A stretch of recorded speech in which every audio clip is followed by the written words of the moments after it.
Good evening, everyone. Thank you for joining us this evening. I'm just looking down at my to check that the people online can see and hear us. If you can someone just confirm that in the chat and then I'll get started.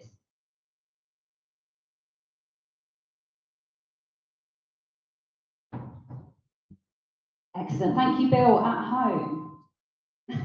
Shout out to Bill. Good evening and welcome to the RAF Museum's first in-person lecture of the year as part of our research programme. I'm your host, Dr. Megan Kelleher, and I'm the Historian and Academic Access Manager here at the RAF Museum. Tonight, I'm joined by the wonderful scholar who's marking the 80th anniversary of the Great Escape by sharing his research into the archaeology of the area in which this event happened. Just a bit of housekeeping, firstly for our in-person audience. Please keep note of your questions and we'll answer these at the end. If you are joining us online, please put your questions in the Q&A section at the taskbar of your screen or use the chat function and start with a question mark so I can keep up with these as well. We'll answer questions, like I say, after Tony has spoken. And please be advised, I've got the trusty iPad, that the comments are monitored and any comments that are inappropriate will be deleted. And if 3 or more come from the same person, I'll remove them from this live stream. Now that we've got the admin out of the way, I'd like to introduce our speaker, Professor Tony Pollard. Now, I know quite a few of you know Tony, but just in case you've never heard of him, Tony is a Professor of Conflict Archaeology and History at the University of Glasgow and has directed battlefields and conflicts-related archaeological projects in the UK, Europe, Africa, and South America. His interests range from the 18th century warfare, particularly in relation to the Jacobite Wars in Scotland, to the cultural heritage of the Falklands War. And he is co-director of the Falklands War Mapping Project. Tony is currently a field director and leading academic for Waterloo Uncovered, a project engaging military veterans in the archaeological investigation of the 1815 battle. And over to you, Tony. Thank you.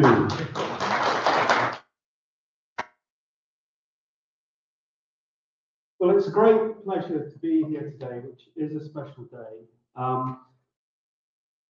Some of the stories I'm going to tell you will, I'm sure, you'll be aware of. Some of these stories are getting their first public airing today, so nobody's heard them outside of a private conversation.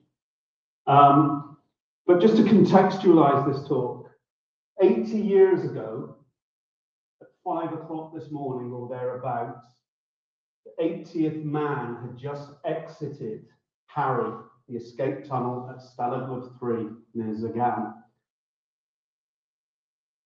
At that point, the escape was spotted by a guard. 3 of those men were taken into captivity. Those in the tunnel skedaddled back up the tunnel as fast as they could go.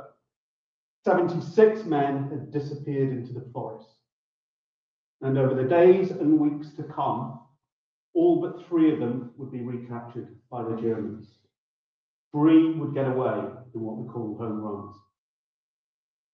50 of those men, under the direct orders of Adolf Hitler, were executed, were murdered. So just keep that in mind as we go through some of the basics of the Great Escape. Some of it from a personal perspective, some of it through the recovery and analysis of a unique suite of material culture related to the escape. There's at least one exclusive tonight, a piece of information that is up until now entirely unknown. And as you will, I'm sure, be aware, there are libraries full of books on the Great Escape, including memoirs by the escapees and fellow crews, as the POWs were known, with their experiences in prison camps. But not just from Stalag Luft 3, but from right across Europe, from dozens and dozens of prison camps of various types, housing personnel from the RAF, foreign air forces, from the Army and the Navy. Now, obviously tonight we're going to focus on the Great Escape from Stalag Luft 3, but I'm going to throw in, I think, 1 or 2 anecdotes from other sites. One thing I've done, I've got a book in draft, but one thing I've done is I think I've read virtually every escape memoir. And what I focused on in those memoirs is what in archaeological and academic terms we would call low levels of inference. These are basic bits of information, the boring stuff that people are likely to remember and not overexcite or romance about. How you made an oil burner, how you stuck two Clintons together to make an air pipe. That's the sort of thing that the archaeologist in me is interested in. And hopefully the stories that those objects can tell in conjunction with the legacy and the testimony of those who took part will give something of a new angle on this very famous event. I'm sure everybody in this room has seen this film. I was born in the 1960s and this was on every Christmas. I'm not sure whether it still is, but along with Zulu, it was pretty much a tradition. Came out in 1963. Interestingly enough, just a few months before the German commandant of Stalag Luft passed away at the age of 80. It's a very interesting film, and in some respects, it's quite an accurate film. There are some real gaffes in it, but I can't watch this now without recalling the most unique circumstances in which it was possible to watch The Great Escape.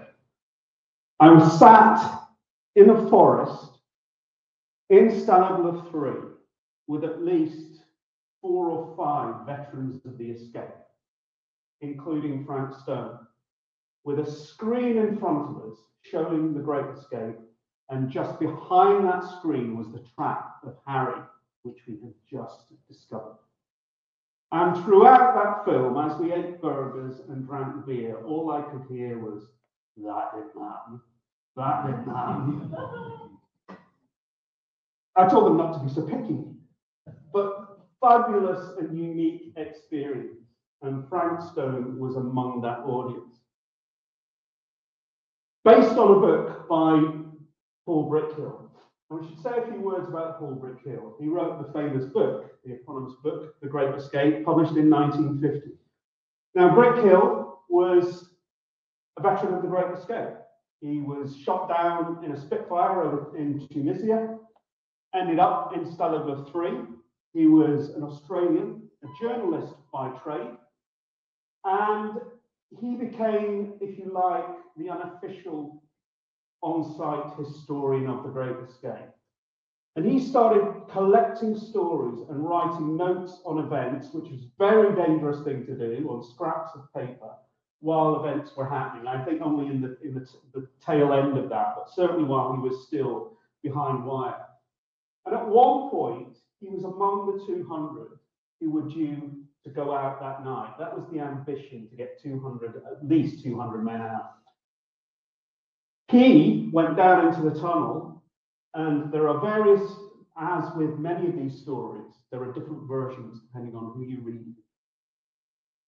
But basically, he ended up in the tunnel and discovered he was highly claustrophobic and said, "Can I please be removed from the roster?"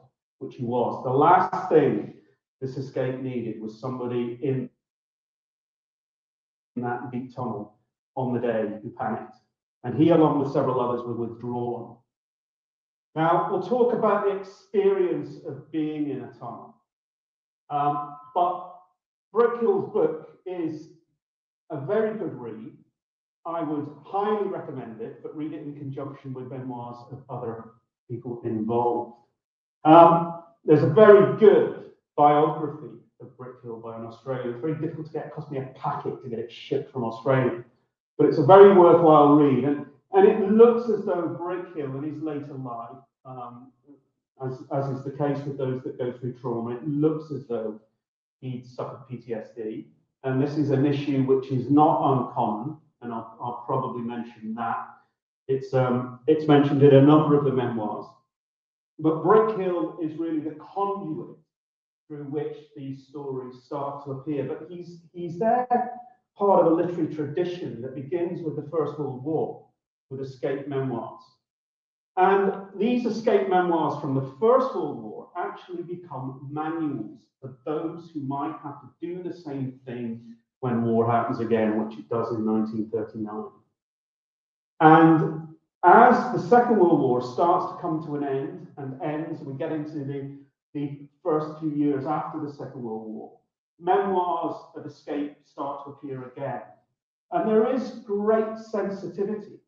And if you read some of these memoirs, they will say, I'm not going to go into detail of what we did here because it might be useful to a future enemy. That's how live this information was.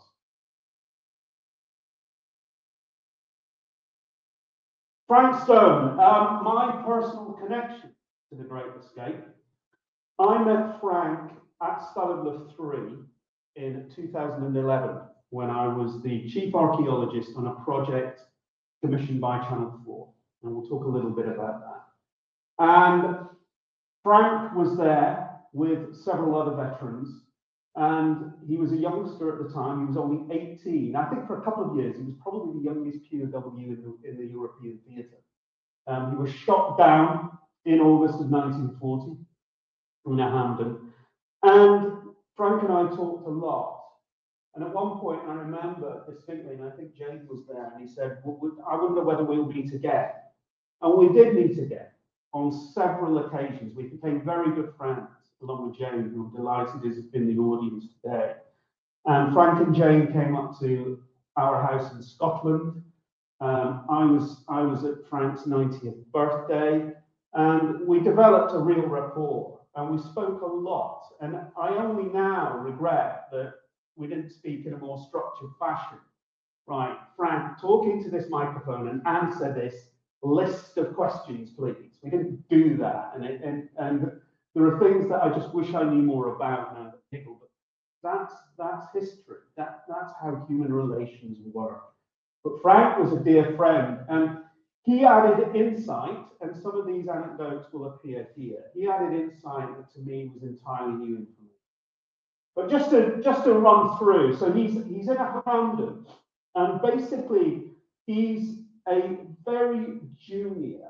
He's an aircraftsman second class, so he shouldn't even be in a Hampden as a rear gunner in 1940, because by that time they'd introduced the fact you need to be a flight sergeant to go on one of these.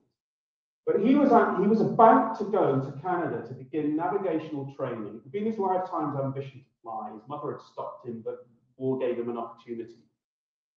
And he was about to go to Canada to do navigational training when a certain chap called Guy Gibson called him into his office at Scampton. And he said, we've got a job on. We're dropping some mines in the Baltic. We're short of a rear gunner. You've done some basic training on that, I believe. Stone, would you like to go? And of course, Frank, I'll go. Went up, rear gunner, dropped the mine, came back. Frank arrives after his first mission. Everybody else disappears into the sergeant's mess. He can't go in because he's not qualified. Story of Frank's life. Gibson says, did very well there, Frank. You want to go up again? Yes, sir. And off they go. This time they take flak, hits an engine, and they crash land. Turns out pretty much in the Black Forest. They all walk away from that wreck.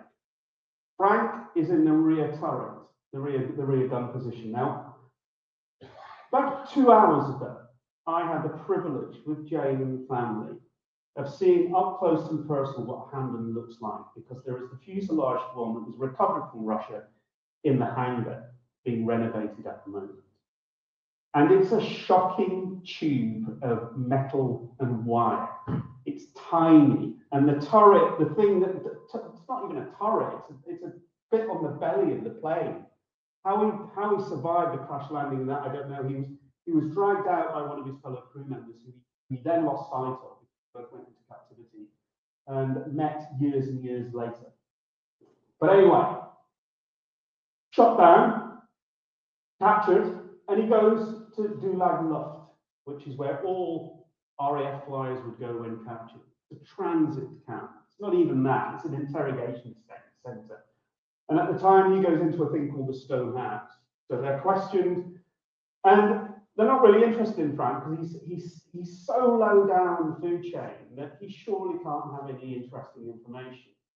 So Frank cruises through that, his first proper camp is Stalag Luft 1 at Bar, up on the coast.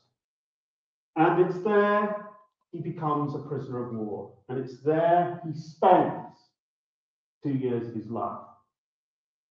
And Stalag Luft 1 is closed down in March of 1942, and its entire population is moved to a place called Stalag Luft 3.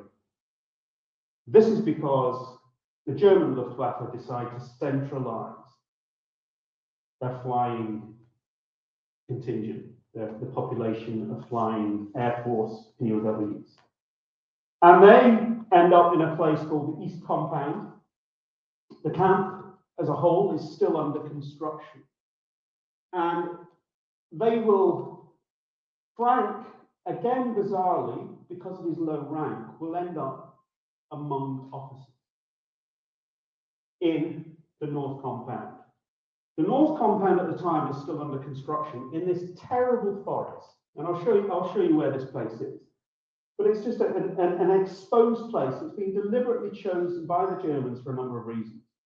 One is it's a heck of a long way to any friendly territory. The other is it's near a big railway junction at Zagan, so it's easy to bring in bodies of prisoners and move them about. And the other is, very famously, it's sandy, and the Germans think it's almost impossible to dig through sand. They should have learned a lot from the lessons of the Western Front in the First World War, where the British won the Underground War through technology and innovation. And Frank actually ends up helping to cut down some of the trees for the North Compound as the huts are being put up while they're still in the East Compound.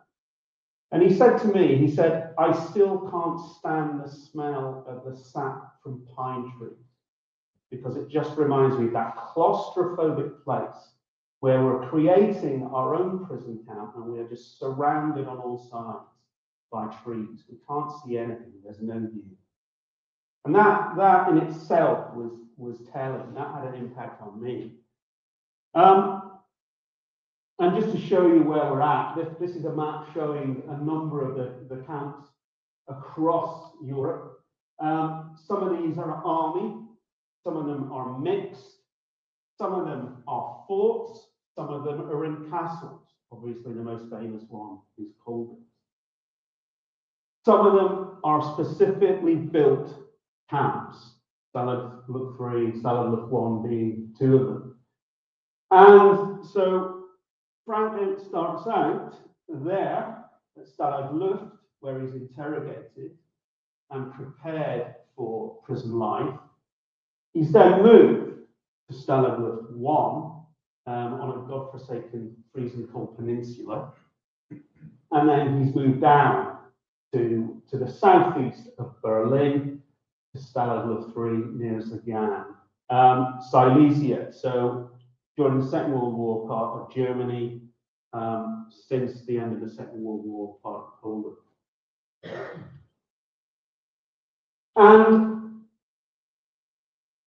his movements are to some degree shadowed by these two gentlemen, both of whom are very well known, unlike Frank, both of whom have rank and privilege. And I've written down the list of where they went because there are so many places my adult brain cannot deal with the network of the movement of these people. So Wing Commander Harry Wingsday, basically defined and organized formal escape plans. So he really is at least credited with coming up with the idea of the escape committee, where ideas for escape are put through a committee, it's judged for viability, and if it's okay, it will be resourced and supported.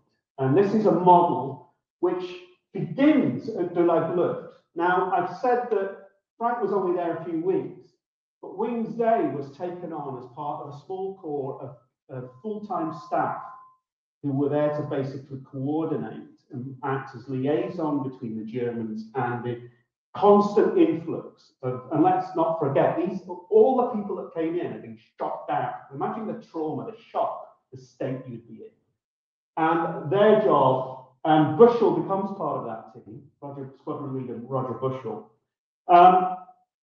and to the resentment of some, Wings Day was under suspicion for a while until he proved himself really at Stalag Luft 1. People thought he was a collaborator. But basically, at Stalag Luft, there is the first escape, which Wings Day is involved with, and it's the first mass breakout, June 1941, 17 out, all captured. So he's shot down in very early on, 13th of October 1939. Squadron Leader Roger Bushell, who I'm sure we've all heard of, shot down 23rd of May 1940. So he ends up at Stalag Luft, joins the escape committee, and so the genesis of the British way of escape develops out of Stalag Luft and then further develops at Stalag Luft 1 when they get moved on. He's involved in the tunnel escape, but because he wants to get out early to catch a specific train, he says, I'm not going out through the tunnel. I'm going to hide out in the goat shed so I can get away early, which he does. I mean, a phenomenal brash and you know, the get up and go of this man. They're all recaptured. Moved to Stalag Luft 1, July 1941, where Wings Day becomes the senior British officer. So he's the commanding officer of the RAF contingent. Bushell ends up there as well. Stalag Luft 1 closes in March 1942, and they're sent to various camps. Now, Bushell is on his way to Lubeck, to Offlag 10C, on a train. He busts out of the train, he cuts through the floor of the train and escapes with another chap. And they end up in Prague, and they're there for months being hidden by a family. 8 months, he's then turned in. He's betrayed and turned in. He gets sent to Stalag Luft 3. The family that were hosting him are all executed by the Germans. And psychologically for Bushell, this really instills, if it wasn't already there, an absolute hatred for the Germans and a determination to escape at whatever cost. Wings Day, as soon as he gets Stalag Luft 3, he's trying to get out. First time with a fake document, but he then tries to escape from the cooler, from solitary confinement. All fails.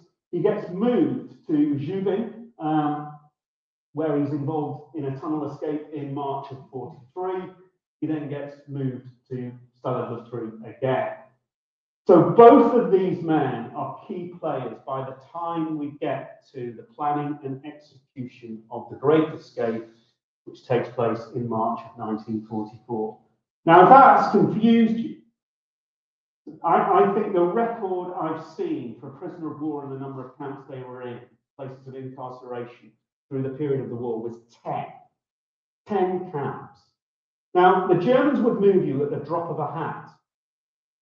And if they at all suspected that you were involved in an escape which was likely to be of any seriousness, the chances are they could move you. And this happened just before the Great Escape. And so he's moved to Zubin. And the thing is that the Germans think they're isolating people, but what they're doing is they're actually spreading a virus. And that virus is escape knowledge. And every time one of these escapes happens, innovation occurs and knowledge is exchanged and accrued. And with all of this movement, all of these ideas, there's a load of cross-pollination. And the important thing to realize here that by and large, nothing that happens in the Great Escape of March 1944 hadn't happened before somewhere else. All of the elements have been used before. Some of them tried and trusted. And we'll consider some of those. Now, we talked about the sand, the sandy soil. So basically, you've got a forest soil here. You remove the trees, you've got a grey podsley organic soil on the top. Below that, you've got this very thin, clean yellow sand. It's good for the Germans, one, because it's very loose and difficult to keep stable if you're digging. Some of these tunnels that have been dug earlier were basically dug through plasticky clay soils. They didn't need much shoring. You just, they were fairly stable if you dug through them as a tunnel, which was obviously a favoured form of escape. Here, it just collapses. The other thing, what you're going to do with it, as one of the Germans said at one point, you're going to have to learn, if you want to escape from here, you're going to have to learn how to destroy sand. Because when you remove this stuff, it expands. You've got masses of it, no matter how small your tunnel is, and it's bright yellow. Where are you going to hide it on a dark grey brown topsoil? One of the great elements of the story of the Great Escape, the ways that sand was destroyed, the way it was hidden from the Germans, because obviously if they see this yellow sand lying around, it's a dead giveaway you're digging a tunnel, and that's exactly what.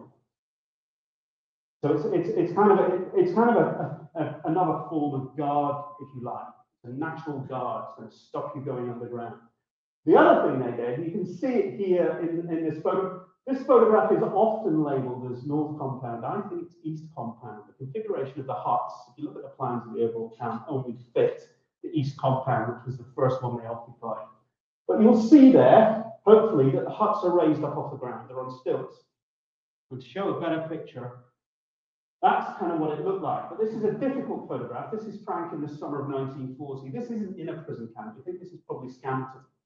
Because look at his kit. He's pristine. He's not crash landed anywhere. So this is pre-incarceration. But the principle is the same. That's exactly what you're looking at. Huts raised on stilts, because if they're raised on stilts and you're digging through the floor, you can be seen from the underside. That was to cut out the connection between living accommodation from where tunneling would commence to your source material, which is the ground under your feet. That was got around in the most spectacular fashion at Stalag Luft 3. And here is the camp. So I've been talking about the East Camp, which is where they start out. And I'll talk here with Frank as my guide. Then we get construction of further camps. There's the German lager, so that's where the Germans, and it's laid down in the Geneva Convention. If you are hosting prisoners of war, they have to have the same standard of accommodation and indeed food as you do. This becomes a real problem in places like the Far East, where we're looking at the Far Eastern prisoners of war. Entirely different story. There are not many escape stories from the Far East. Southeast Asia, I should say. And Frank and most of the RAF officers end up in the North Camp, which, as I've said, Frank was out there with an axe helping to clear. And then we get the South Camp, which comes later. And for a while, the Americans and the British are in the camp in the North Compound together, collaborating on the escape. It's always said, oh, Steve McQueen's in the movie. There were no Americans involved in the Great Escape. There were a shed load of Americans involved in the Great Escape. There was one in the camp, at least, at the time of the escape, but he'd just been moved out a few days earlier. We'll talk about George Harsh later. Incredible character. But they get moved into the South Camp, and then later, I think 1944, the West Camp is constructed. And so we're looking at a population, a recorded population, of around 11,000 prisoners of war. But what isn't included here are Soviet prisoners, Jewish prisoners and others. And when we were doing the project, my colleague Ian Banks and I were very interested in looking at the probably dire conditions that Soviet prisoners were being kept in. They were away to the north. But this is the camp as we generally understand it. The Great Escape was not the first escape. As I've said, the first thing that Wednesday did when he arrived at Stalag Luft 3 was try and escape. Failed twice, 3 times. The Wooden Horse escape from the East Compound on the 29th of October 1943 is one of the most incredible escapes of the Second World War. not least because it was 100% successful. The 3 escapees all got away. And they are Williams, Philpott, and Todner. And I'm sure you've all seen the film from 1950, one of the great post-war British war movies, where these guys solving the problem of how do you get from the hut to under the wire, do it in plain sight. They dig down through the exercise field using this vaulting horse, which they built from packing cases that Red Cross parcels arrived in. And unbeknownst to the Germans, every time they went out, there were 2 men in here, they were dropped in the same place, they went under, while they were vaulting, they were digging a tunnel underneath it. It's called a mole tunnel, very shallow. There was a very early successful attempt at one of these tunnels at Stalag Luft 3. But this is a perfect example of it. And you can see here this lovely Lake Kenyon drawing from Williams's book. Lake Kenyon also illustrated Brickhill's Great Escape. Lake Kenyon was a lovely artist, some fabulous work, the interior of the huts and indeed the escape. But he was also, needless to say, in the forging department, forging documents. And there's a detail here which I love, but we'll come back to that. So they're in the vaulting horse, digging down, tunneling under, and they all get out, and they all do home runs.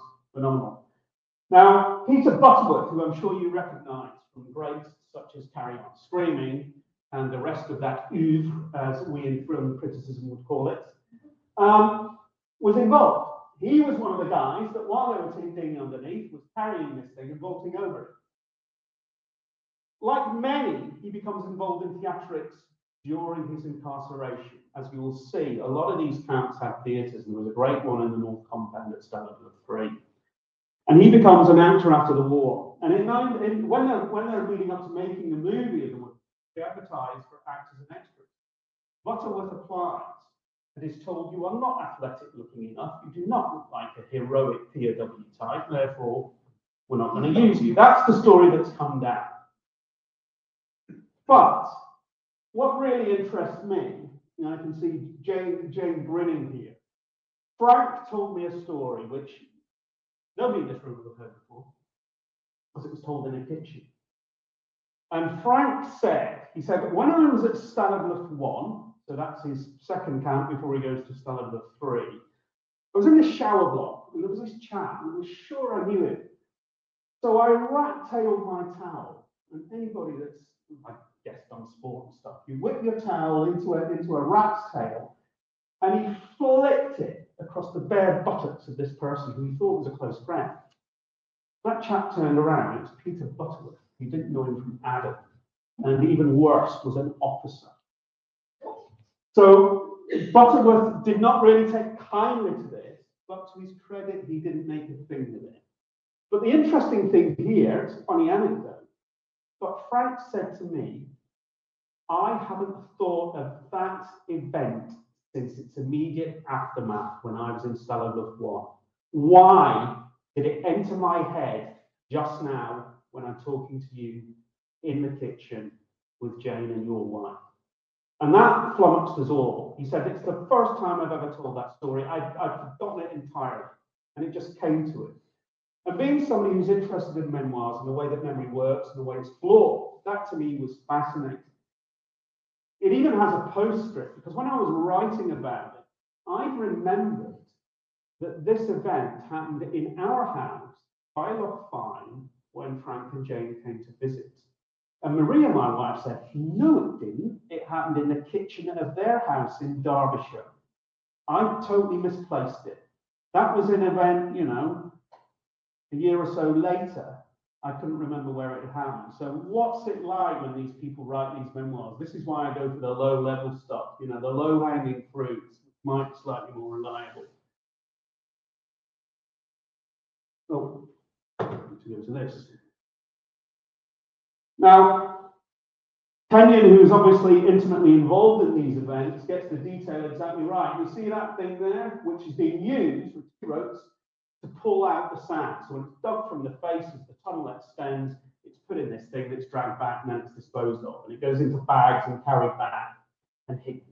We don't need to go into that. But you can see quite clearly from that drawing, it's a basin.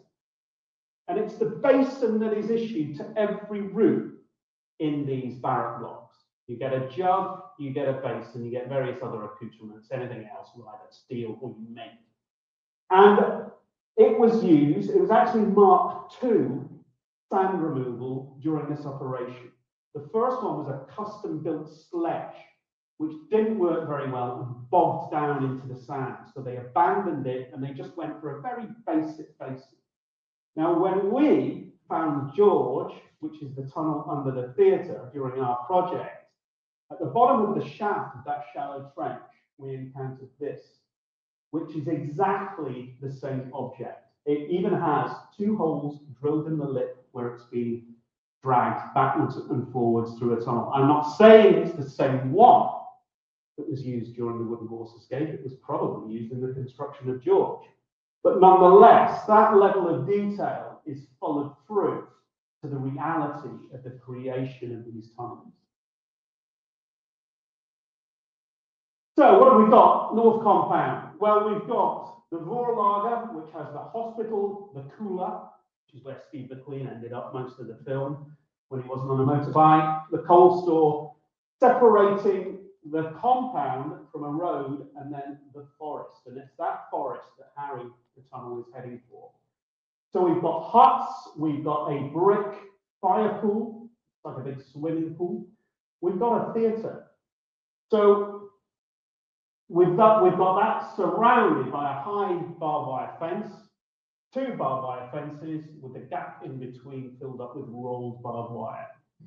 We've got guard towers every 100 yards with searchlights and machine guns. We've got guards patrolling inside and out. There's a dog with a guard in the camp during the night when everybody's locked up in their accommodation. So what have we got? We've got, famously, Tom, Dick, and Harry. We'll all know that from the film. So Tom is found and dynamited. Tom is there coming out of hut 1, 2, 3 and is heading west. Now, if you read Brick Hill, there's a really dramatic story about Tom because basically it's doing very well. It looks like the most likely tunnel. It's being dug through a concrete slab in the corner of the room near a stone, not under the stone. And it's doing very well until the Germans start expanding the forest and moving the forest away from the western wire, adding 100 yards within days of lopping down trees, which means they've got to dig further. And Tom is, and there's this war of wills between the tunnelers and the German guards. Now, the Germans don't know that Tom is there, but they know something's afoot and they're making life difficult. Ultimately, that space that they're clearing becomes the Western Compound, which opens up late summer 1944, well after the Great Escape. But Tom is ultimately discovered, and the Germans decide to get rid of it, so they're going to blast it. They dynamite it. They bring a guy in, and it's a very humorous anecdote in Brick Hill. Bring this guy in, and it's like that, you know, like that scene from Butch Cassidy and the Sundance Kid. Sure, you put enough dynamite in there, kid, and blows up the train. Well, the entire thing and the hut goes up, basically. So a really botched kind of controlled demolition job. But Tom is lost. Now, one of the great things about Tom, and we'll come on to bedboards and their use in shoring of the tunnels in this loose sand. Bedboards are the planks under every bunk that can be removed and used for shoring. Now, one of the sure signs that tunneling is happening is if those bedboards start to disappear. And they are disappearing because Bushell's great plan is we're going to have 3 tunnels. If we lose one, we've still got 2. If we lose 2, we've still got 1. And so there's a massive construction project going on. And surely the Germans are going to recognize that 3, then 4, then 5 bedboards are disappearing from people's bunks. What they recognise, and I think it's actually Bushell's idea, is with Tom gone, they don't have any idea how many bedboards they've used in that. It takes a German guard half an hour to get from the entrance of Tom up to the end and back again. It's over 200 feet long. And so what Bushell says is, right, before they twig to this, let's go around and clear up every possible bedboard we can, store them. The Germans do a search, and just say, well, they were used up in Tom, weren't they? Genius. So Tom actually in depth, and I think Brickhill uses that expression, in depth does its duty. So that leaves Dick and Harry. So Dick comes through the tunnel inside of Tom. It's basically going nowhere as this compound is cleared and then built. There's no point continuing with Dick.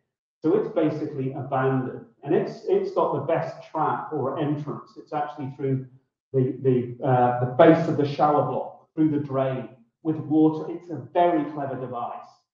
It's actually used in the movie. In the movie, Harry starts with the drain. That's not right, because as we all know, Harry was under the stove.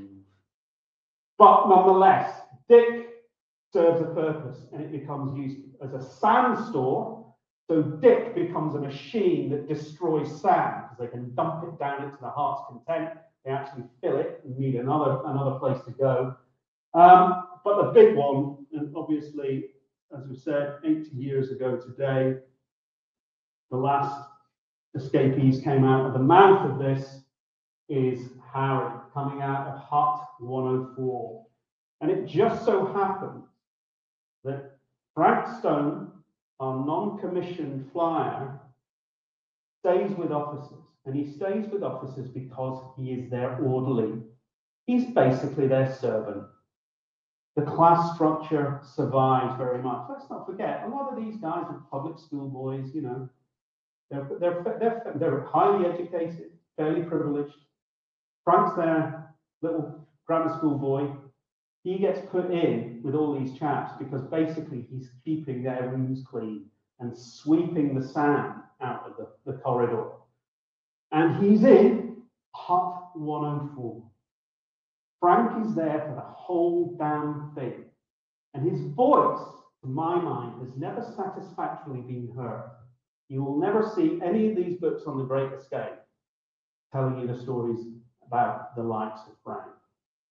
And there's one story I will go on to tell you. But anyway, the plan is to bring Harry into the woods, the trees, and to freedom. From Hut 104. And there is a lovely Kenyan drawing, three-dimensional isometric drawing of Harry coming down, as you will see, from below the stove for about 30 feet. And they're digging deep because the Germans have seismographs. They have devices buried in the first few feet of the ground which can hear you digging. This is technology that is developed in mining operations in the Western Front during the First World War. Nothing is new here.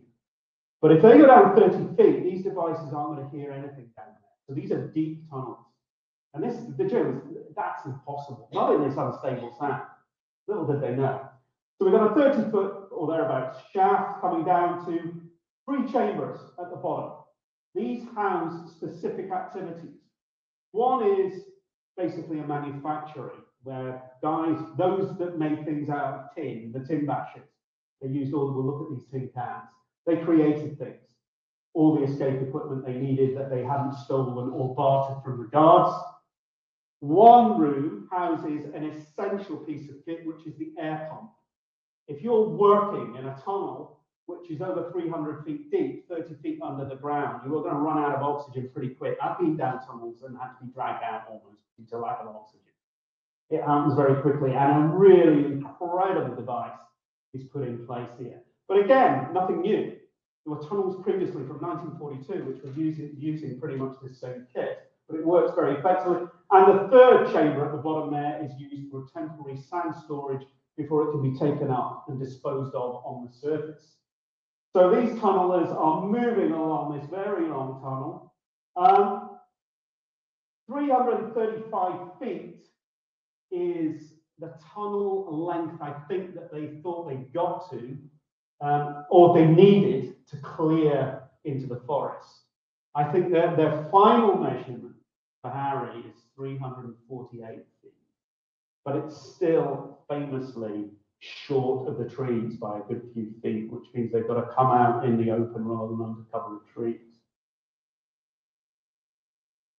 So what's left today? Not much. Once the camp was abandoned, and it's abandoned in January 1945 when the Germans evacuated because the Soviets are coming in from the east, we have this dreadful winter march, which we don't have time to go into, but basically the camp's abandoned, it's taken over by the Soviets. They occupy it for a number of years, and basically it's just trashed, demolished, everything is recycled, huts disappear, you know, these are only clapboard and timber huts. Harry ultimately becomes a site of commemoration, but there's not much there to tell you where Harry was. There's a slab on the surface, and there's a series of commemorative stones running to the north, under where the fence was, across the road, under the road, and towards the woods. Each one commemorating an escapee, both living, those that survived, and those that were murdered by the Germans. And as you can see, you've got Harry there. Other than that, there's nothing to tell you where the hut was, other than these kind of railway sleepers which approximate the outside of the hut, but what's that based on? So I was approached by Channel 4 because of my experience in conflict archaeology. They had a project based on an idea put forward by a royal engineer and a historian to recover the remains of Harry, to basically relocate the shaft for Harry, and in fact dig a parallel shaft to go down and try and get into Harry. I was brought in as the archaeologist to make sure that all of the archaeology was adequately recorded. Was I interested? It was the Great Escape. Of course I was interested.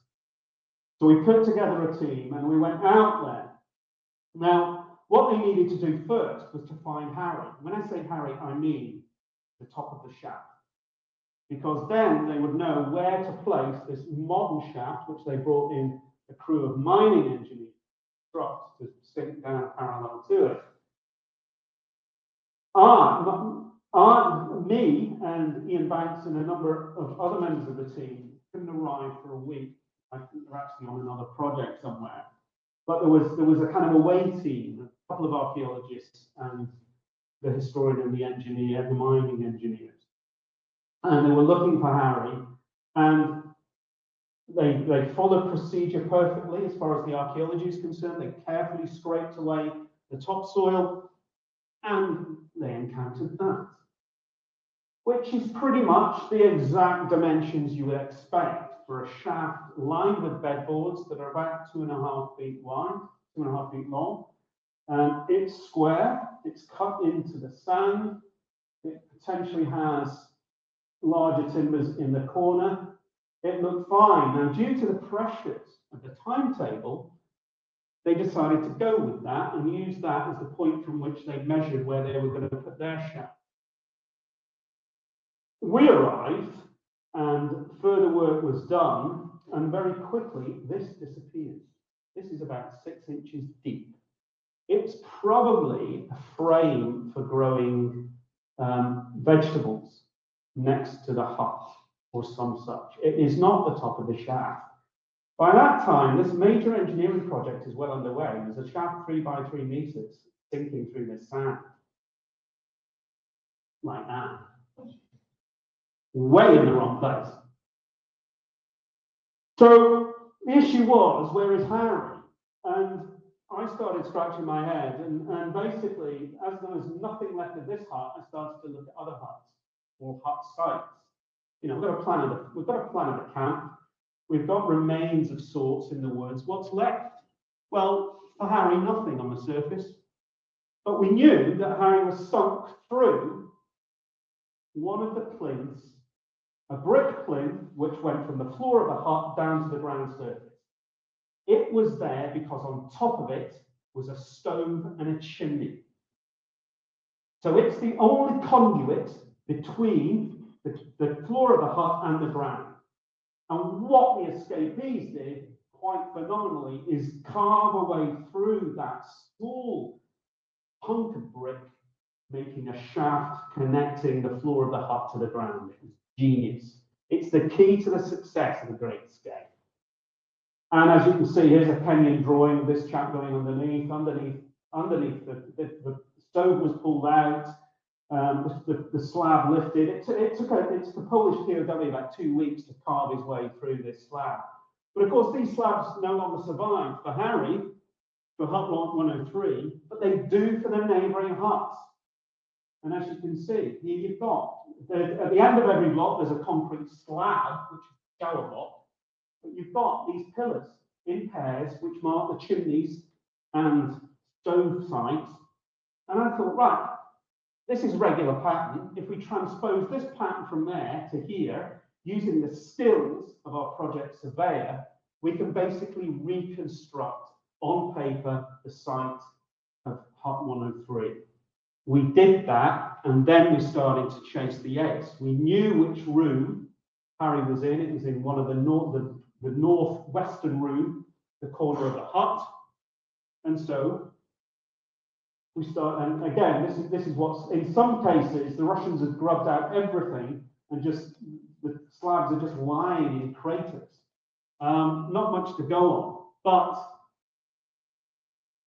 with Fiona Jackson and her skills, we started to reconstruct the location using aerial photographs, site plans, and the extrapolation of the position of the plinths from neighbouring huts.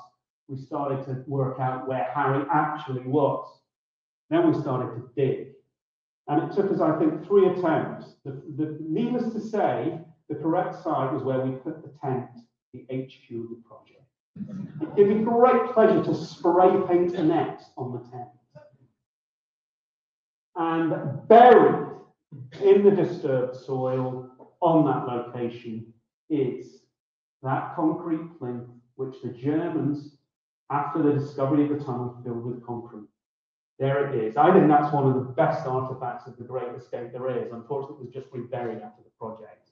I would very much like to see that recovered, because it's a stunning piece of ingenuity and effort. But that was really the X that marks the spot. We've cracked it. And at that point, and I said this to camera, I said, you know, we've got these ferrets that are running around, these German guards running around. They've been fully briefed on what all of the escape techniques are. They know where to look. They're searching constantly, but they can't find anything. You know, why can't you find it? Here was me as a ferret, given the task of finding Harry. I knew it was there. It was damn difficult. So I had some sympathy there for the actual guards who were failing again and again to find this stuff. And when we cleaned down, bingo, there is the top of Harry as it appeared on the ground.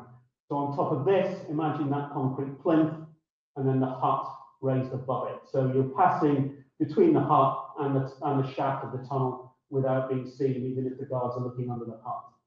And it was so obvious that this is what we've got. We've got a 2.5 foot by 2.5 foot square here.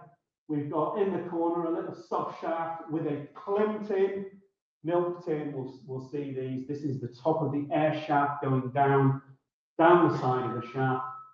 And it was phenomenal. The timbers have all decayed. The bedboards that we used to line it, we'll show you what that looks like. But there it is. So the top of Harry is there. So what's all this? It's not a square, it's a rectangle. Well, this was again what the archaeology was starting to offer us. We excavated this, and what we excavated were a bunch of sandbags that had been stuffed into a void.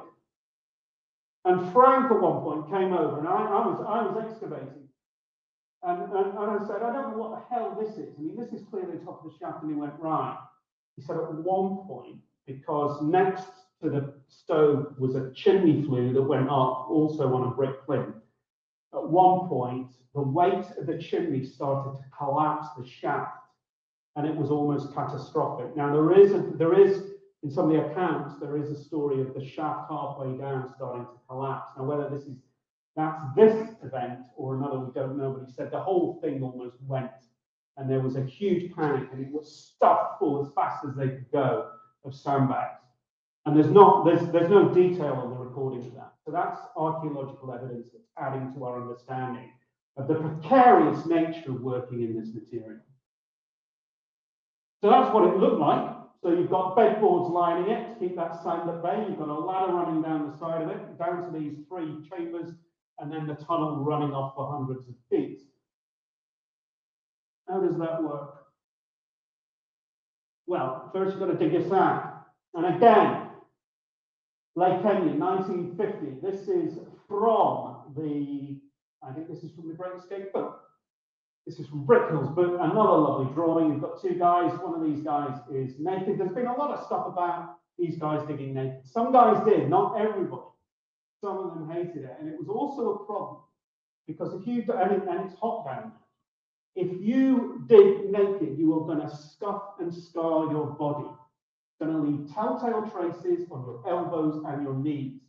And at one point, one of these guys who's not wearing kits, because they would usually just put on long johns that are rancid and in the bottom of the chamber, and they hate putting them on, but he was told, get some kit on when you're digging because you are scarring. You are showing the traces of a tunneler on your body. So it's not all just naked guys. There's a complexity between the interface, the relationship between the human body and this sand in itself. But you can see underneath the floor of the tunnel, they're laying this air pipe, always going towards the face where it's being worked. The earth, the soil is being put in a trolley, and look at that, it's being whipped back up to the end of the tunnel to be removed. And look at that scoop that's being used. There's a detail. This is what we found. It's exactly the same piece of kit. This was found during the excavation. And it's just a piece of tin that's been looped over to create a very rough scoop. There are other digging tools, some of them not custom made, but adopted. There's a thing from a coal set. The end's been cut off. So you might have this next to your fireplace with the brush, the wee shovel. It's being used to dig this sand. So the shoring, the unstable sand. How do they get around that? Well, they shore it, they secure it with wood, and that wood, as I've said, comes from the bottom of the bunks. This isn't new.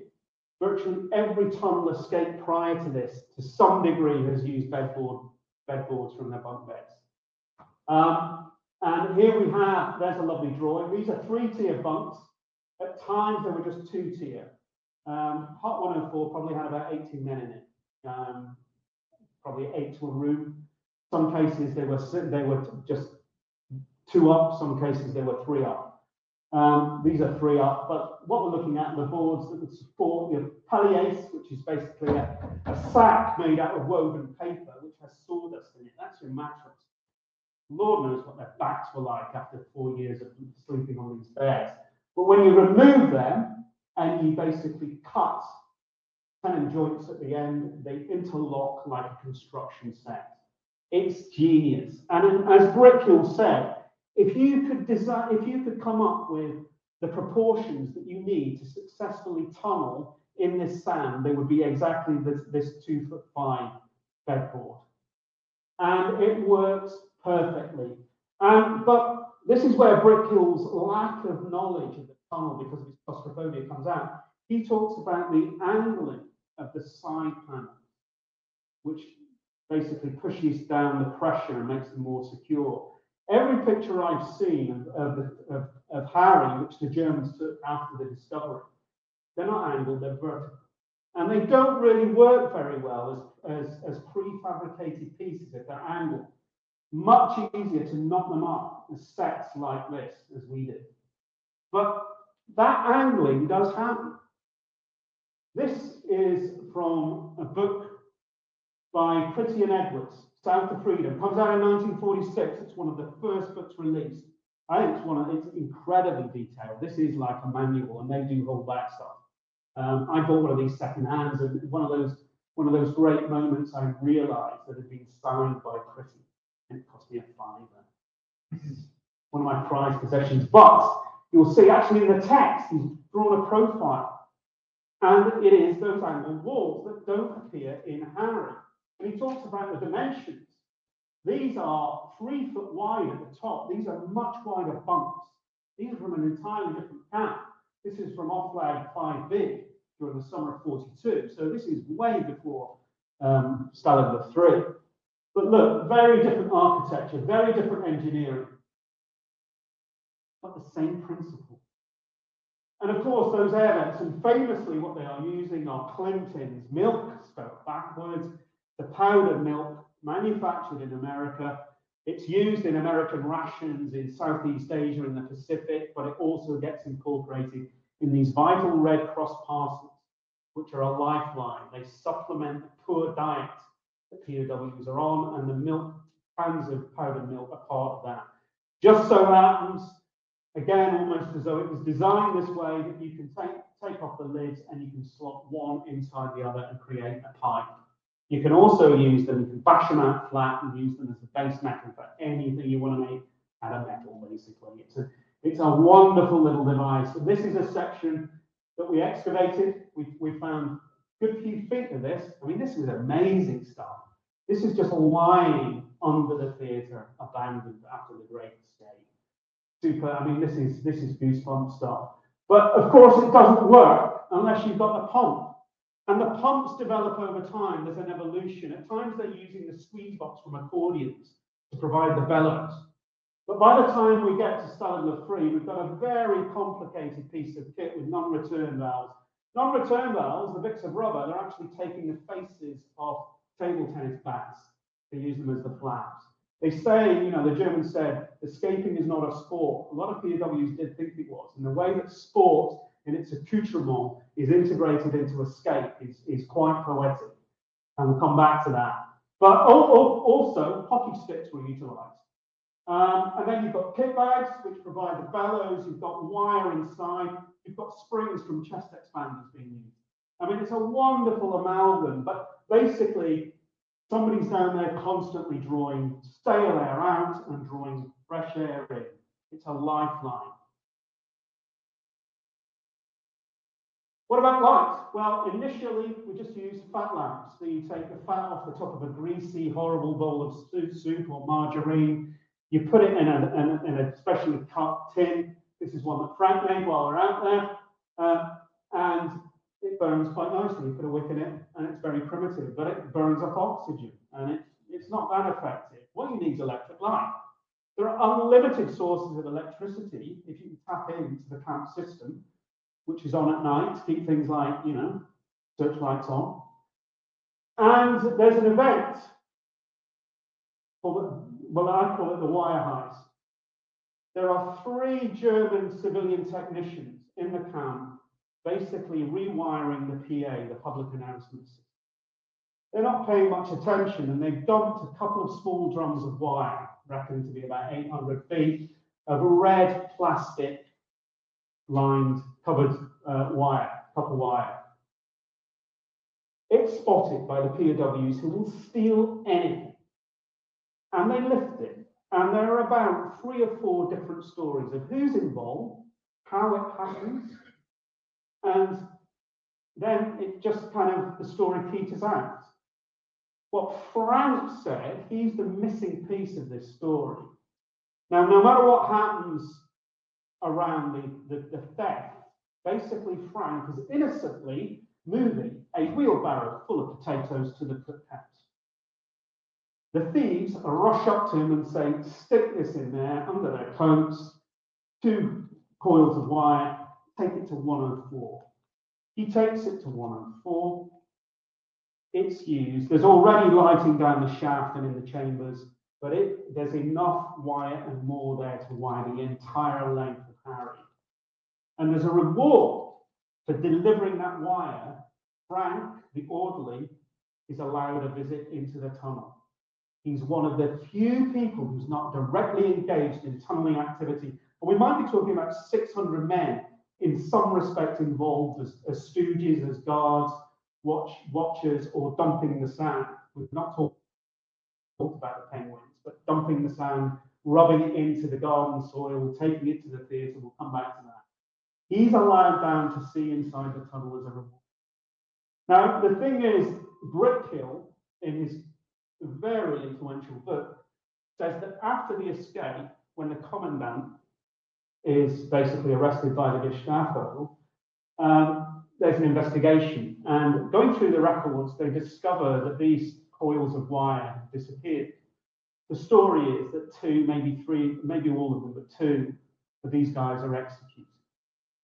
And one of the things that Frank told me was that he regretted for his entire life that he was even tangentially involved in the execution of these two guys. Because obviously they noticed the stuff had gone, but they were so afraid they didn't report it. But the Gestapo, once the escape is foiled, go through the paperwork and discover there's been an error here. And the thing is, there is no evidence that those men were executed. It doesn't look like it happened. And so I wish I could tell Frank that now, but he needn't worry. But what a privilege to see Dan Harry. So an amazing story, but very typical of the contrasting viewpoints of the different memoirs. So the theatre, once the Great Escape is foiled, basically the Germans come down hard. They've killed 50 of their comrades. You can imagine the impact of that as the ashes of the dead are returned to the camp. Unbelievable. And they're told, you know, to escape, you're going to be shot. That's it. Things do become very stressed. There are a couple of shootings. There's an American guy shot in the head by a guard. There's a couple of shootings. Things get very stressed. But what do? They go, well, we're not going to stop escaping. You know, some of the tunnels were deliberately kept off the team of Harry so they could continue once Harry had hopefully been a success. But what they do is they move under very secret circumstances to the theatre, which had been constructed by the POW early on. They were actually given tools to do this by the commandant, but under parole. So they weren't allowed to use them for escapes. And parole was generally adhered to. And they didn't nick the shovels or the pickaxes they used to build the theatre. This was an amazing theatre. And constant, you know, what are you going to do if you're in a prison camp? Well, you're going to find a hobby.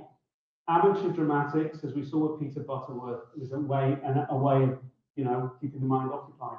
Escape was another. And memoir after memoir talks about the morale-boosting impact of just being actively engaged in an escape. Loads of those that went out through the tunnel knew that they'd be captured within a few days. They didn't care. These are the so-called hard arses. They didn't have a foreign language. A lot of these public school boys actually spoke German or French or whatever. It didn't matter what language. There were about 1 million foreign workers wandering around Germany. If you had a foreign language, it was a, you know, you can have all the fake documents you want. It's a huge advantage. Some of the guys didn't. They didn't stand much of a chance, but they still went anyway. But if they were captured, they expected the standard 30 days. It's enshrined in the Geneva Convention.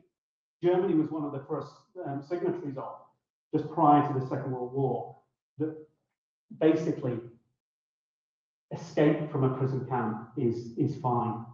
It's a military matter. You would be punished under a military code, usually 30 days solitary confinement, not to be murdered by the Gestapo.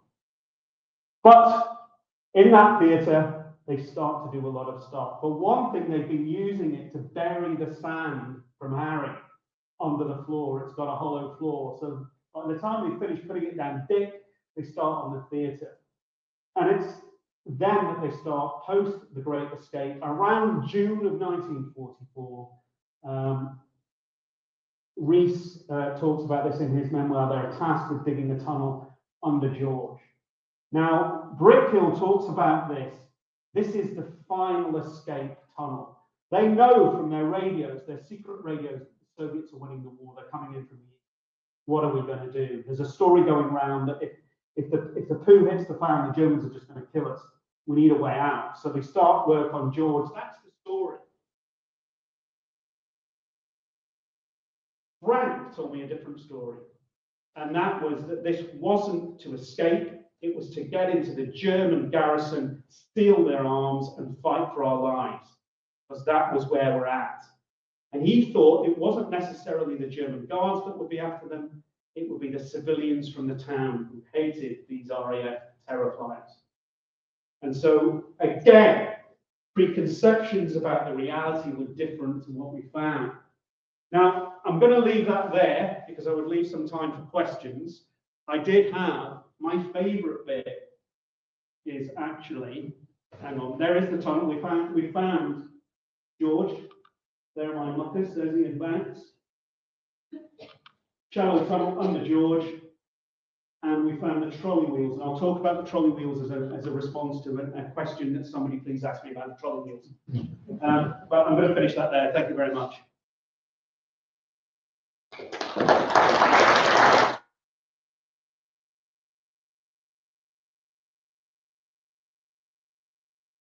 Thank you so much for that. It was really, really interesting, and we've got quite a few questions in the crowdcast. So I'm going to start off with those while I just quickly page around some of those items. But if you have questions in the audience, feel free to raise your hand.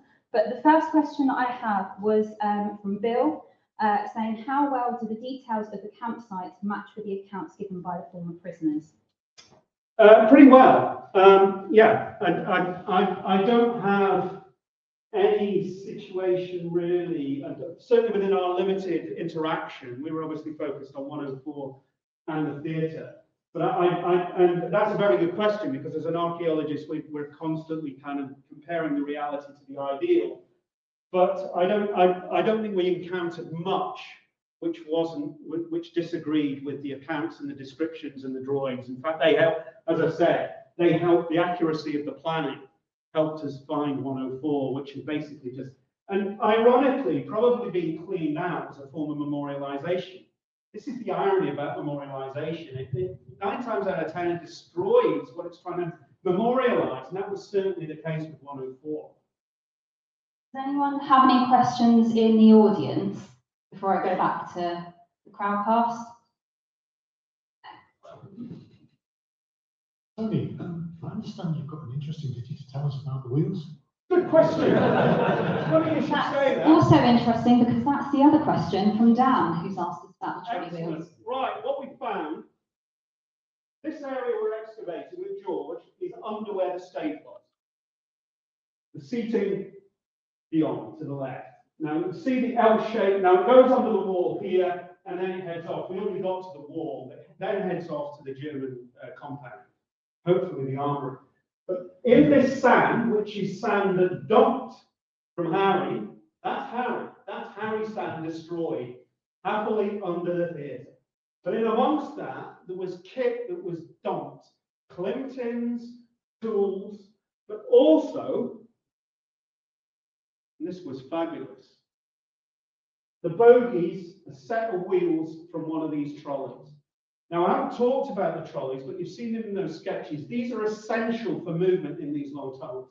They lay down rails made from beading from the corners of the rooms on the bedboard floor of the tunnel, and then they build these little carriages, these little bogies, which are used to move the sand back, but also to, and you've all seen the movie where they're on the trolleys going forward during the escape. They have also been used in virtually every other escape involving a long tunnel, including, and this surprised me, coal pits. But we had a set here, and talking about written descriptions, there are very clear written descriptions, but also very clear photographs, not least because the Germans photographed all of this stuff. Now this, what I love is that at Coldix and Stalag Luft 3 and other sites, when there was a foiled, and this is a war, so if you've got an escape, you need to develop a countermeasure, and then you've got to beat that countermeasure. What the Germans did after a foiled escape, they actually created a museum of objects that they confiscated and captured, which would include the carriages, the shoring, the pumps, the fake uniforms, the civilian clothing, the fake passes. They would have conferences where they discussed what the latest was in escape technology. And here you can see one of the Stalag Luft 3 trolleys, there in the tunnel, and here in the museum, and there's a pump behind it, I've cut it off. But you can see how these wheels are created. They've got a flange like a railway, so it sits inside the track and doesn't come off. Quite reliable. There were 1 or 2 that came off during the escape, but under huge duress. And they're created from layered cutouts from bedboards. Probably beech. A few of the boards weren't pine, they were stronger beech. And you can see quite clearly that the flange there is timber. It's timber. On every photograph I've got of an escape trolley, which includes coldness, these flanges are timber. They're a standard design. We got ours back to the lab and we took a look at it, and it's very different. You've got the standard design, which is this rod, which comes from the stones. You've got laminated bedboards. You've got bolts and nails nailed through to keep these together. But the flange is not wood. It's not a disc of wood. It's a tin plate. It's the only time we've ever seen this. And I think it's a failed prototype for one of these trolleys. It might not sound much, but this is, this is entirely new stuff. This might be a Mark I, but more likely, because they already existed in timber before the Great Escape, this might be a Mark II, III, or IV attempt to improve on the flanging. And I suspect it didn't work. I suspect it was too light. And these are standard tin plates that would be issued, along with the jugs and the bowls. But it's an amazing example. And it's only when we had no idea until we took a close look at this. We cleaned it up, we photographed it, I sketched it, now returned to Zagan, to the museum. But quite clearly, there's something very different happening here. And that, I'm a bit sad, but that really excited me. So thank you for that very good question. And just to go back to online, Tom has asked a question. Hi Tony, what was your thoughts on the engineers starting the excavation to find Harry before you and the experts arrived to survey the site? They would have then got a more accurate dig the first time with your expertise. They would. But that's what happened. The reality is this was a blessing in disguise. If that shaft, and it's 3 meters by 3 meters, the key to success with the Great Escape and tunneling at Zagan is size and scale.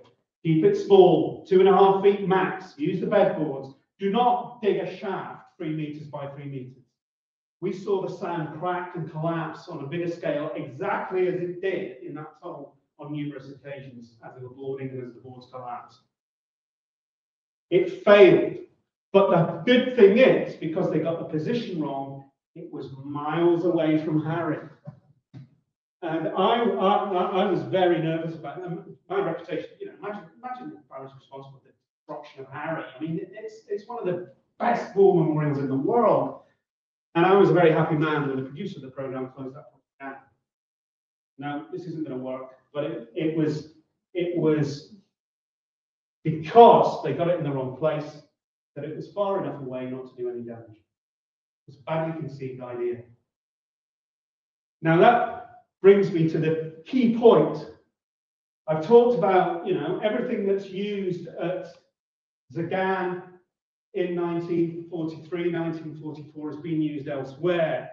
The Germans thought they had won over their prisoners in that they brought them to an environment which was the antithesis of tunneling. And when we've talked only about tunneling, I don't have time to go over the wire, through the wire and through the gate. That's how most successful escapes were actually achieved.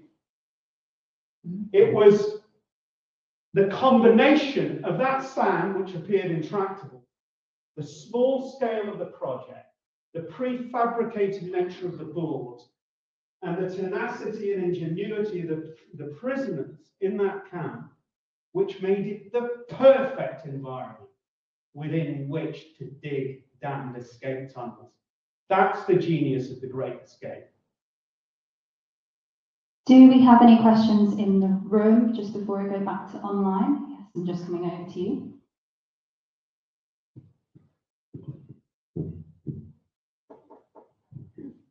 So I guess my question is, sounds like the bedboards and the wood is pretty important in terms of shoring up the tunnels.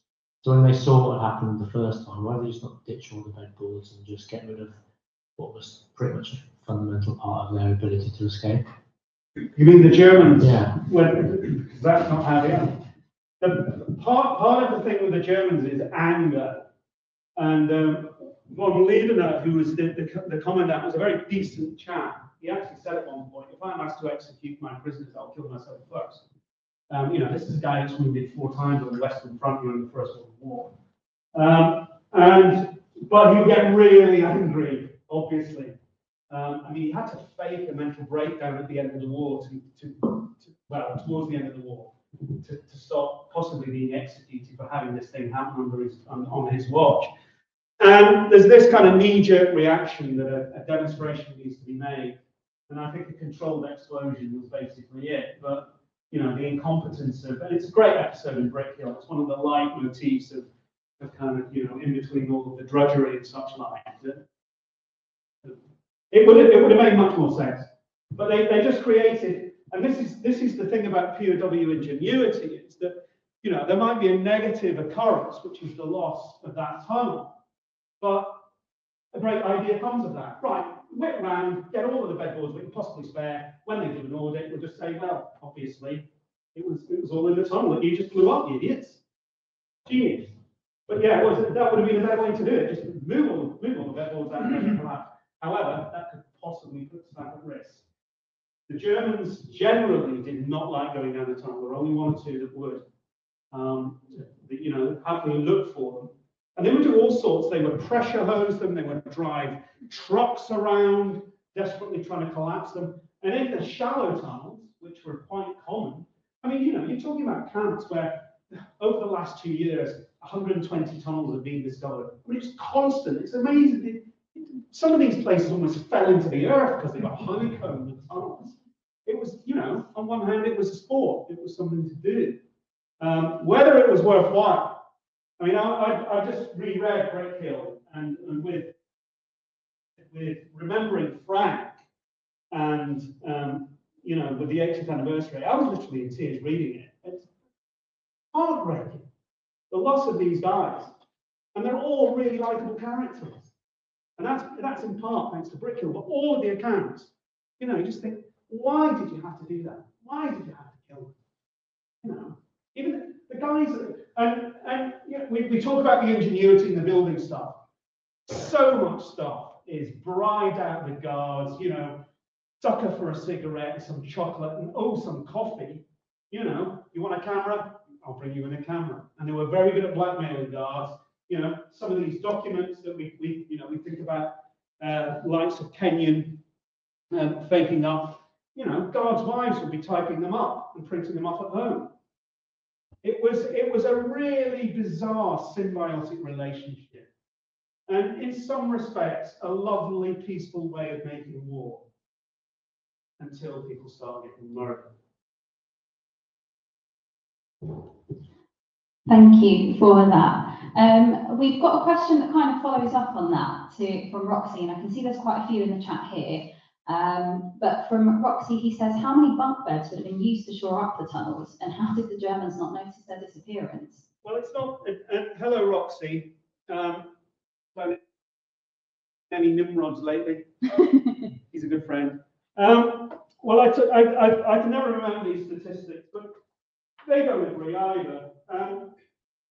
Von Lindiner, the commandant, says in his memoir, says that there were 1,200 bunks in the North Compound. And he reckons each bunk had 7 boards. That's not right, because various other accounts talk of 14 boards. But he also talks about the fact that once a tunnel was discovered, and this goes back, I just remembered this, why did I not think of that before? He in his account basically implies that once they discover the bedboards being used, they confiscate all the bedboards and give them string mattresses, which is absolute BS. This is retrospect ass covering by the commandant. So they should have noticed, and at times they did notice. But, you know, it's all small bits and pieces that disappear, and the cover of that lost tunnel that just gave them carte blanche just to rip them out. Thank you. Any other questions in the room?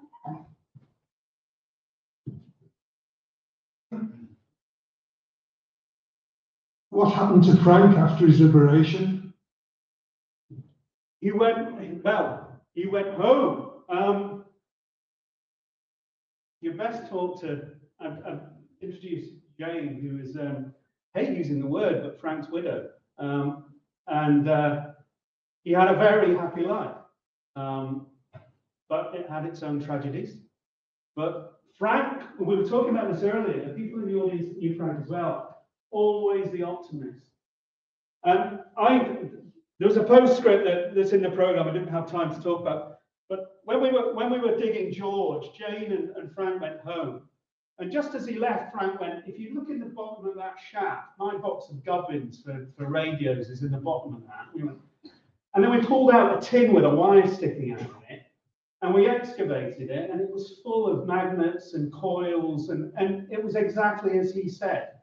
And I took that, it made a lovely kind of ending to the programme that was made. I took it to their house in Derbyshire, and in a James Bond style flight case, opened it up, and there's this German biscuit tin with all of his gubbins in it. And we looked around the garage, and it was just like the box in his garage.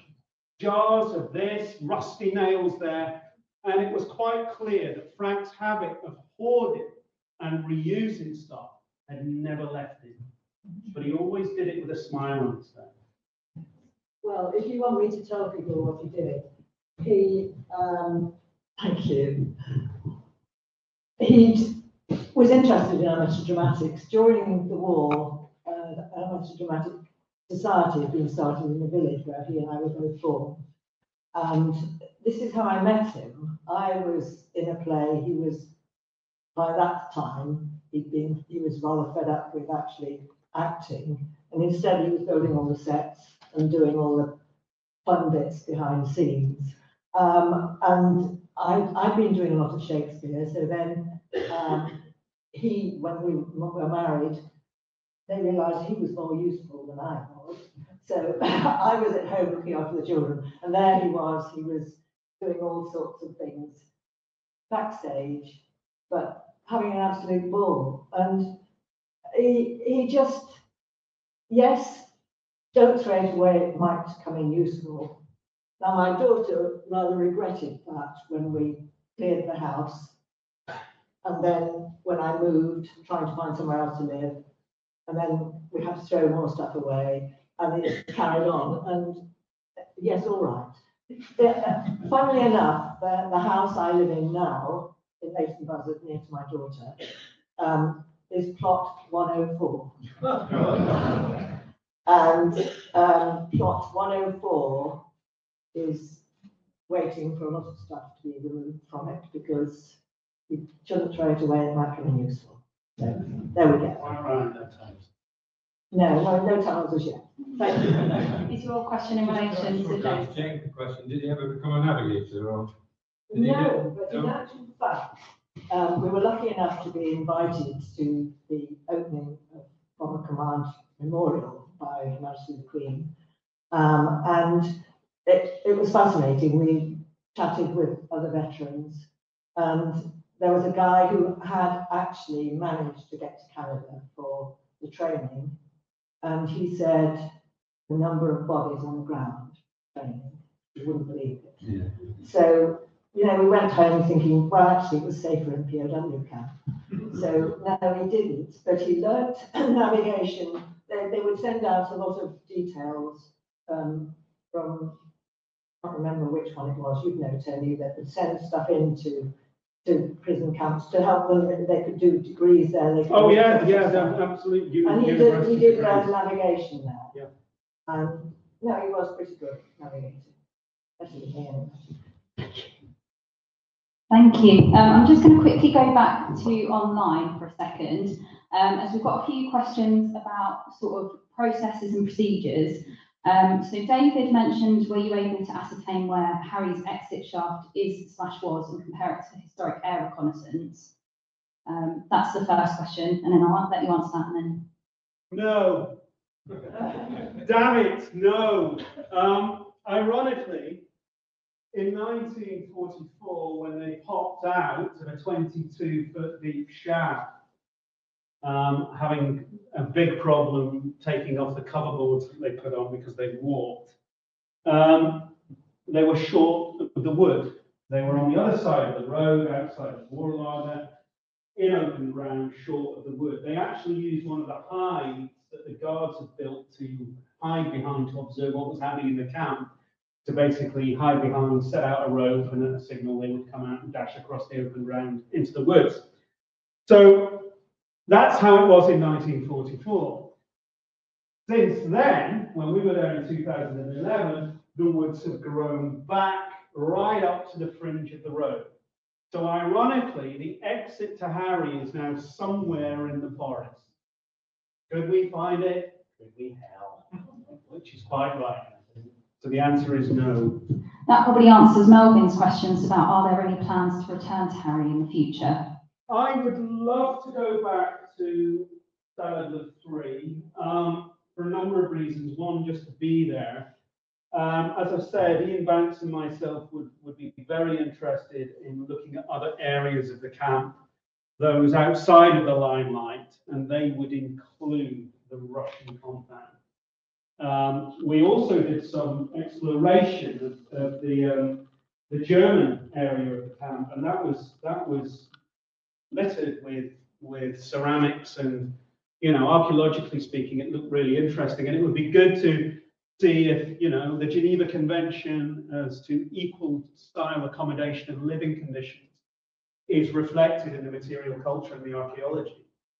So I would, but that said, if I don't, it's been one of the most privileged projects I've ever been involved with, and the greatest part of it was meeting Frank and Jane. I can second that, having met you today, Jane, and your lovely family. May I just? This is what it's like, constant fresh knowledge. When Frank and I went 15 years ago, was the first time I'd been taken to Zagan. And Frank, of course, having given so many talks on the Great Escape, had really got it in his mind.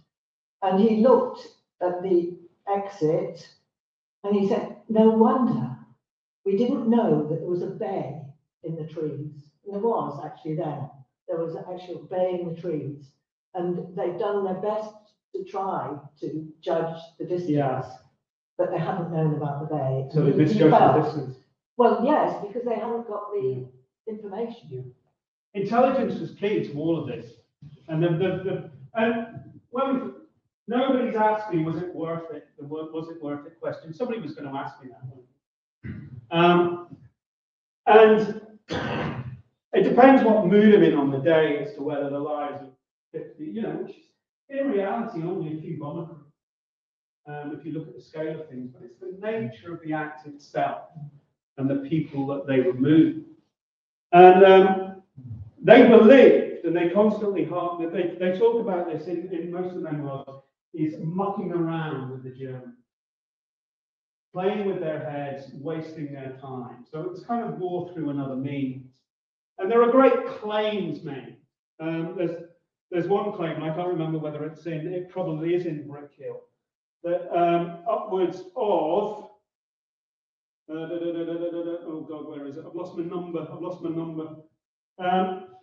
Something like 5 million Germans were involved in the search for these, 76 escaped POWs.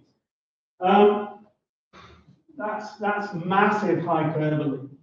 I mean, the thing is that what the Great Escape does, and I'm not the first to observe this, it does have a negative impact in that it puts people on high alert. And this is why escape committees were developed, because you would have one escape that wouldn't know about one about to go off, and it would ruin it, and there'd be a clamp down, and loads of time and effort would be wasted because of lack of communication. The Great Escape works in pretty much the same way. What you do is you liberate those prisoners into the wild. There are, in the wild, thousands of people trying to escape, trying to get away from Nazi Germany, trying to beat their demons.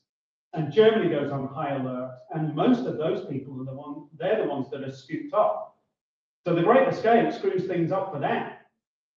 As to whether it was worth it, I think, well, George Harsh, this American, George Harsh was a guy from Milwaukee, goes down to Georgia. He's a student in the 1920s. He gets bored, so he starts holding up stores, doing armed robberies. He shoots 2 people dead with a .45. He's a crazy. He gets the death penalty. He gets let off. He's from a fairly privileged background. He gets put on a chain gang. He spends years in a Cool Hand Luke style chain gang. At one point, he saves a guy's life by basically using a spoon to remove his appendix. There should be a movie about this guy. And he becomes a key player in the security system, in the stooging. Becomes a head security officer. But with three others, with Wally Floody, the engineer, Fanshawe, the destroyer of sand, and Harsh, are all removed basically days before the escape.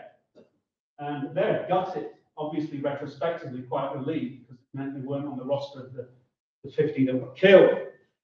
But Harsh writes in 1950 the introduction to Brick Hill's book. And he says, in relation to whether it was worthwhile, they triumphed through the only means left to them over an idea, that being Nazism, that was rotten to the core and they proved for all posterity that men working together can dig a damn deep hole in the ground or build a shining Tower of Babel. He was also a bit of a poet. But, so he's pretty much up for it then. In 1971, if you can get hold of this book, do so. He writes his own memoir. Lonesome Road. Look at the guy. I mean, they talk about his absolute crazy personality at the time. But he writes in 1971, after a couple of decades of thinking about it, he says, I realize these matters are all in the point of view. I have many friends who were also in Stalag Luft 3 and who today are convinced that what we did was a brave, necessary, and heroic thing. I can agree with them that Nazi Germany had to be destroyed and that Hitler had to be stopped. And I further believe that World War II was the last war fought that could not have been prevented by reason and sanity. But I do not believe that what we did affected the eventual outcome of the war by so much as one tittle. The Great Escape, I consider the Great Escape to have been an act of typical military madness, a futile, empty gesture, and a needless sacrifice of 50 lives. That's 20 years of thinking about it. Thank you. I'm just going to pass you over to this gentleman.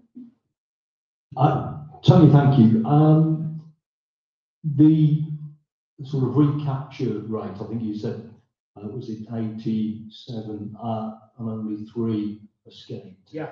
How does that compare to other mass escapes, if there is such a thing? And also, you probably will have heard yesterday on the news that there was this suggestion that they might have been betrayed. Is there any evidence that that led to the high recapture rate? No. So let's look at the global population of RAF POWs. 10,000 RAF POWs. How many overruns among 10,000? Somebody throw me a number. Less than 20. 35. So not many get out. Now looking at Colditz, I took a note on it. Right, Colditz, 130 get out of Colditz, supposedly inescapable. I could give a good talk on Colditz actually. I know those tunnels inside out and the ones that haven't. We'll invite you back shortly, Tony. 130 get out, 19 get away. Very few of them get out through tunnels. Most of them through the gate and over the wire. But the rate is very slow. Now, those and what we're talking about here is there was a release, news release from the anniversary from the National Archives, that historians have been looking at the interrogation forms that each POW fills in when they get repatriated. And again, this is accruing intelligence against war crimes for one thing. And there's a box which basically says, were you involved in any escape efforts? There are some good answers there, I know, because I've been through this stuff. And there's also one which I think was, did anybody basically liaise with the enemy? Did anyone, were you aware of any acts of treachery? And one POW who was involved in the Great Escape says that there were two, don't know the real names, probably English speakers, who were basically involved in betraying the escape. Now, I've seen a whole suite of answers to those sorts of questions. Some of them look like people who thought, oh, I've got to write something, so I'll just write this. Now, I do not doubt, and it's quite clear, that there is fraternization between the German guards and the POW population. We talked about Wheaton's death being thought to be a traitor. He was spared the Great Escape, and it was thought it was because he had German friends with high places that his name was taken off the list of 50 or not put on it. But the point is that those who are caught for reasons related to the nature of escape and the nature of hunting escapers. It's got nothing to do with being grassed off. There were people who resented escapers. And this is mentioned in a number of the memoirs, the fact that escapers make people's lives difficult. Every time there's escape, they come down on us like a ton of bricks, nothing to do with it, but we lose all our privileges, and there is an antagonism there. And it might be something in that direction that this claim is heading towards. But I don't believe it's possible that any information that could be forwarded would foil the escape in the way that it did. If you did, why let them out of the bag? Because, 80 years later, we are talking about the Great Escape. That's its great triumph. So it doesn't make sense. It just doesn't make sense. But that's not to say acts of betrayal did not happen. Resentments were present. It wasn't purely us against them. But I can't see the logic, and I'm not the only one, the logic to that assumption that I read one of the articles which said maybe the tunnel was deliberately too short. Nonsense. Sorry. I can see we've still got 3 questions in online, and I'm sure we've got many questions in here, but I'm very conscious of time. So I am truly sorry to Mark, Katie and Bill. We will answer your questions after this talk on the Crowdcast, and anyone in the audience will be around for a little bit afterwards. But I just wanted to bring this evening's lecture to a close. On behalf of the Royal Air Force Museum, thank you to Tony for his fascinating talk. I think we can safely say that we've all learned a lot. And I hope you really enjoyed it as much as I did. I think we could have quite easily spoken to you for hours on end about this. And considering that you are down with the lurgy. I've got my cough mixture and I can feel it. That's a round of applause in and of itself. Thank you to our wonderful audience, both online and in person, for such interesting questions and for being part of this evening's discussions. This is just the start of our lectures coming up, both in person and virtual, across our sites at the RAF Museum, both in London and the Midlands, as well as virtually via the mic's cut out. Excellent. Via Crowdcast as well. Hopefully that you can still hear me at home. Our next talk is on Thursday, the 4th of April at 6 p.m. I think it's the 4th. Where Dr. Larry Ferrero will be looking at the Allied innovations that mastered the air during the Second World War. So if you've been watching Masters of the Air and you want some questions answered, there's your invitation. And thank you all again for coming, and I hope you have a lovely rest of your evening. Thank you again.